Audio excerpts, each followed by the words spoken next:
Der Vater, der Sohn und der Heilige Geist haben festgelegt, dass der Kreis der Liebe, dass alle drin reinkommen sollen, alle drin eingeladen sind. Alle sind eingeladen, am Lagerfeuer in der Nähe zum Nächsten der Gerechtigkeit, Friede und Freude zu erleben. Leute, so ein Lagerfeuer ist Menschenrecht.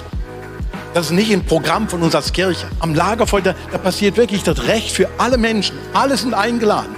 Alle sollen erleben dürfen, dass man sich für ihr Wohlergehen einsetzt. Jeder soll erleben dürfen, dass Gott es gut meint mit ihm. Und jeder soll irgendeine Chance bekommen, Freude erleben zu dürfen im Leben. Und das ist Gottes große Vision. Deswegen ist ein Lagerfeuer tatsächlich Menschenrecht. Der Kreis ist noch nicht voll. Es hat immer noch Platz da dran, Leute. Und alle sind eingeladen. Niemand muss draußen bleiben. Nur diejenigen, die wirklich nicht dabei sein wollen. Und deswegen, Leute, liebe ich Kirche. Wir haben Platz. Es ist weiterhin Platz da, dass wirklich ein unglaubliches Wir entsteht.